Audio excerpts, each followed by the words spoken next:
This is a tutorial on the contingency for sale of buyer's property, Form COP, revised 624, but here we are in 2026, and this is the current version of the form that we're using. It's 2 pages and used by buyer's agents to create a contingency for the buyer to sell their current property in order to facilitate the purchase of a new property. And it all begins on the purchase agreement. Here's an RPA, and on page 2 of the RPA, line L9, sale of buyer's property, you're going to check this box, C.A.R. form COP attached. So we check that box to incorporate this contingency for sale of the buyer's property, which is just an addendum to the purchase agreement. And we put the date of the purchase agreement. This is found on the top left corner of the RPA.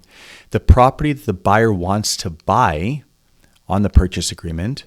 The names of the parties, the buyer's current property in which this contingency is created. This is a property that the buyer needs to dispose of in order to purchase this property here.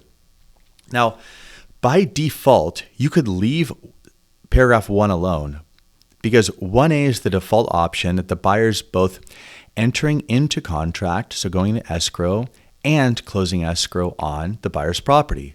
And I commonly see it left just like this. Now, 1B is only entering in a contract. I don't even get this. This shouldn't even be here. So we skip 1B. 1C, now, if the buyer's property is currently in escrow, then check 1C, write in the escrow company name, escrow number, and the close of escrow date.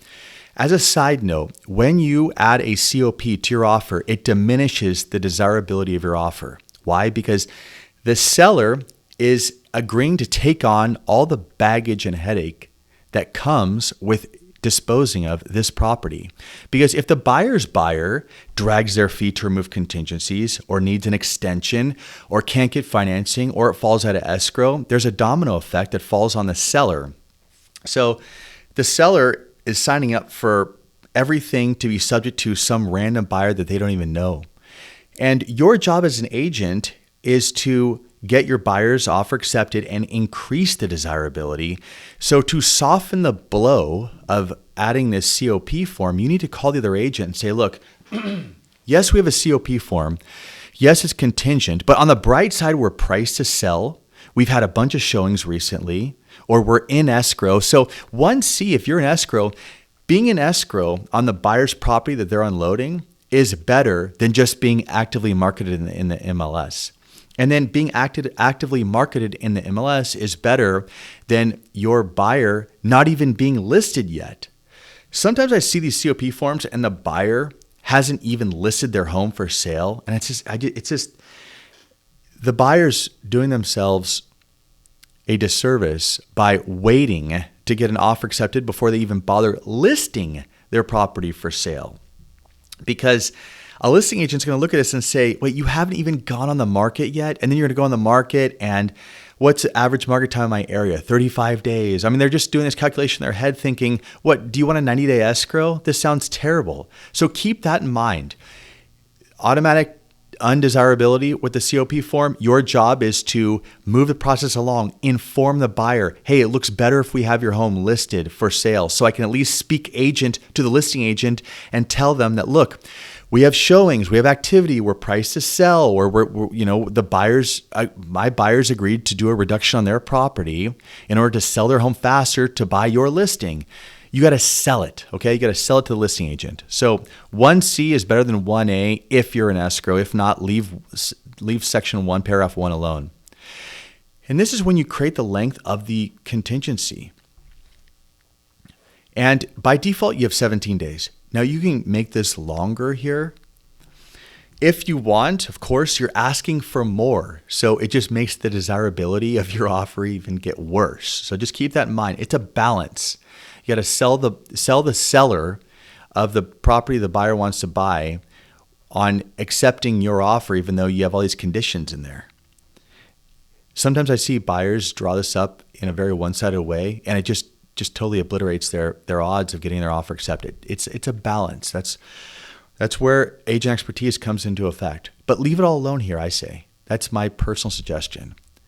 And see this listing, buyer has a signed listing agreement for buyer's property. this is a good thing to have here because it shows that, hey, at least it's actively listed. When this is blank here, that makes it look worse. Remember, the seller doesn't want to sign up for a waiting game that goes on indefinitely. So I say, my personal suggestion, if I were filling this out today, I'd leave all this by default. And unless I'm an escrow, I do absolutely nothing between paragraphs 1 and 3.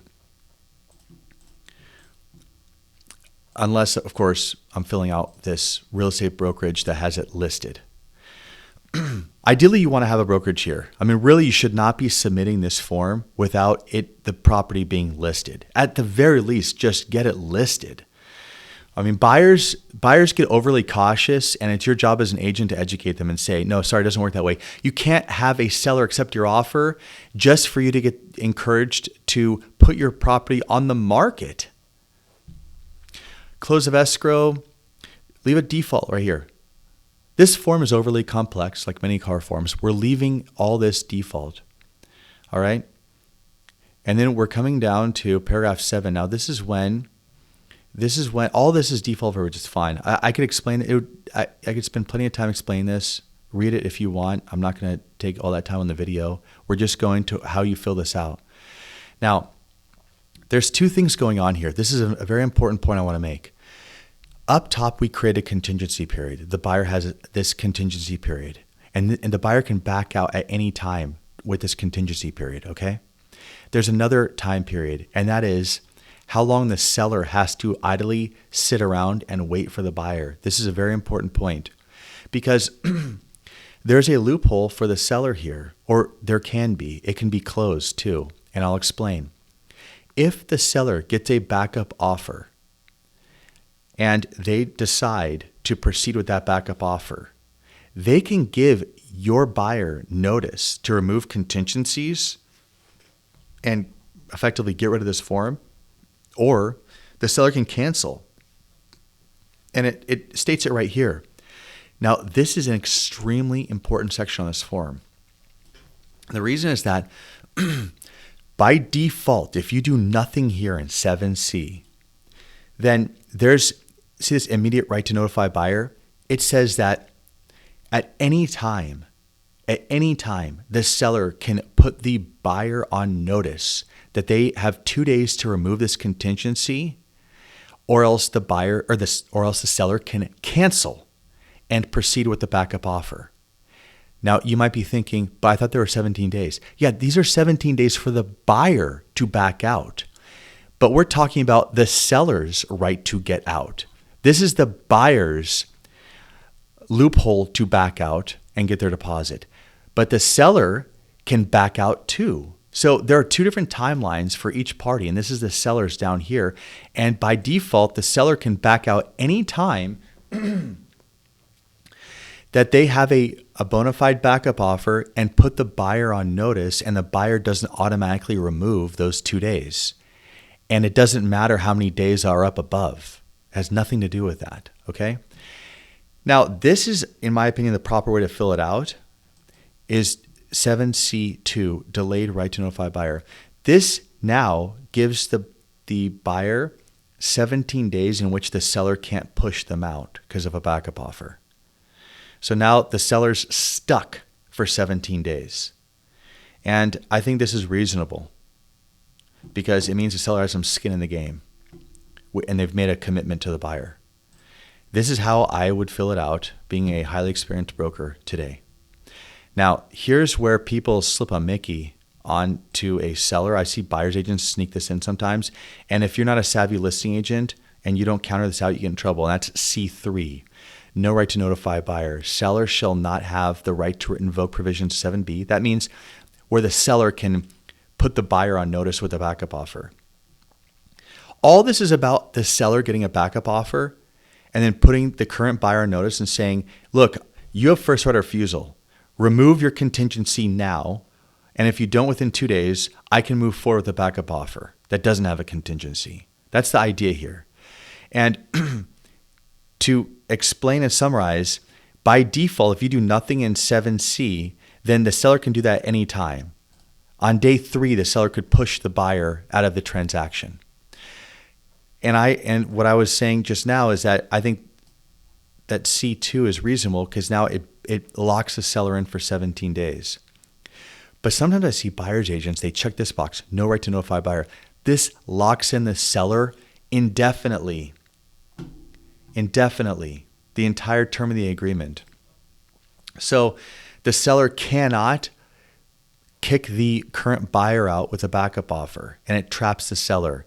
This is not reasonable. This is not good. I mean, this traps the seller. C3 should not be done, in my opinion. C1 or C2. My preference is C2. If you have any questions about this, leave a comment and I'll explain. But this is how people get in trouble with this form. I see it when I get calls asking for support on this form. And then this is about removing contingencies, seller's right to cancel. I mean, this is just stuff that I was just explaining, more verbiage. And then both parties sign here. And then this acts like a notice to perform down here. If the seller has a backup offer and wants to put the current buyer on notice to remove this contingency, they can use this form by signing it and sending it to the buyer. But that's it. I mean, this form is overly complex. It's messy because C.A.R does not factor simplicity into how they create their forms. They want to put in verbiage for every variable from now to the end of the time. And that's why every year we have more and more forms until 10 years from now, it'll be 150 pages to do a purchase agreement. But that's the simple way to fill it out, people. And I hope you found it helpful. If you have any questions, please leave a comment and I'll be happy to answer. Thank you.